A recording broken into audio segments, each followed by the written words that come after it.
One of the things that's really interesting to me about stories is where people begin the story and how they tell the story. So, my name is Paul Lutter. If you say those two names fast together, it's Polluter. Still, my family wouldn't change my name. I am the interim pastor at Peace Lutheran Church in Plymouth, Minnesota. I've been told that I have a sense of humor, and I do.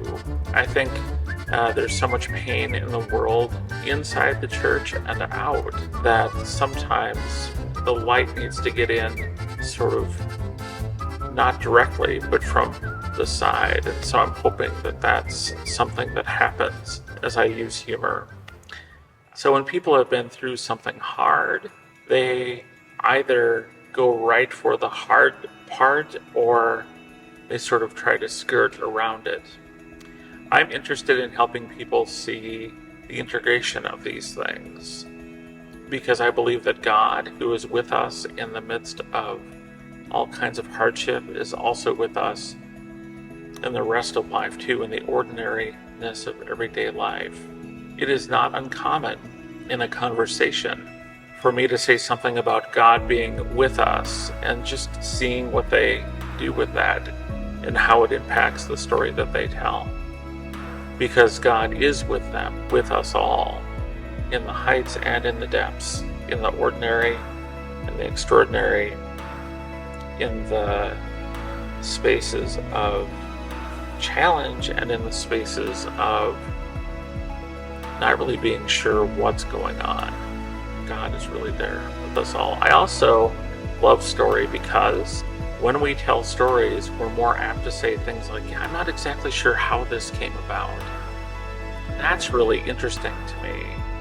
Can we use that as a way to open a window to the ways that God might be at work among us in mystery and the things that we don't fully know, fully understand. So when I was born, I was diagnosed with hydrocephalus, which is excess water on the brain. And when I was born, the year I was born, in the early 70s, doctors would see that as a death sentence.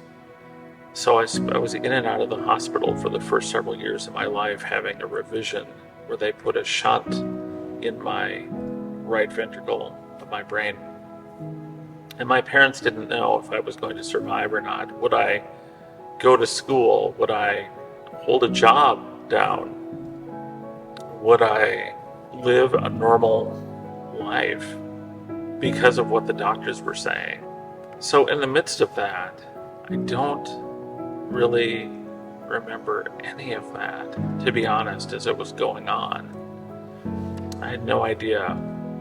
I have glimpses from a few stories that I've heard, like the story where my aunt was trying to feed me skinned hot dogs and peas, the only thing apparently I would eat at the hospital when I was that age. And I would eat them and then I would throw them around the room and throw them at her. I love that story because it says that there's some sort of life that approximates kind of normalcy, what a kid might do.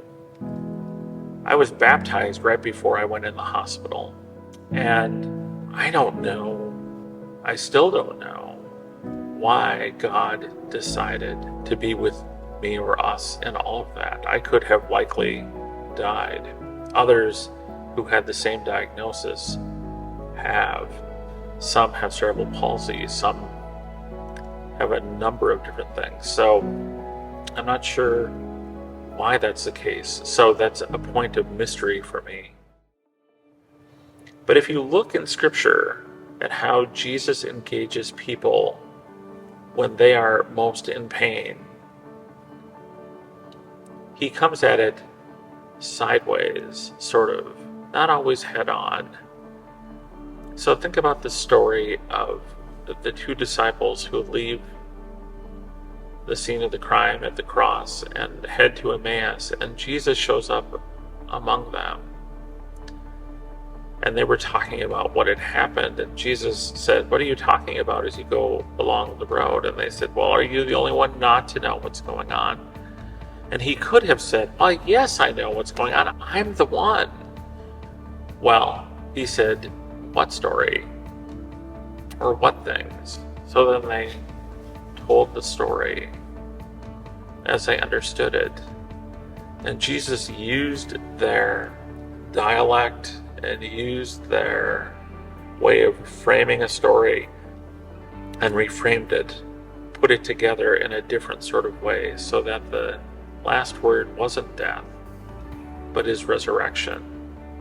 I'll say this, too. In this congregation, I started a writing group that had been meeting during the school year. And as people were writing stories, you could see things sort of open up, and it was incredibly lovely, beautiful. And I can't say that it's reframing necessarily the chaos that's happened here over a long period of time. But I believe if they keep writing, there may be a place where compassion meets them, and they begin the story in a different place, and thus end in a different place.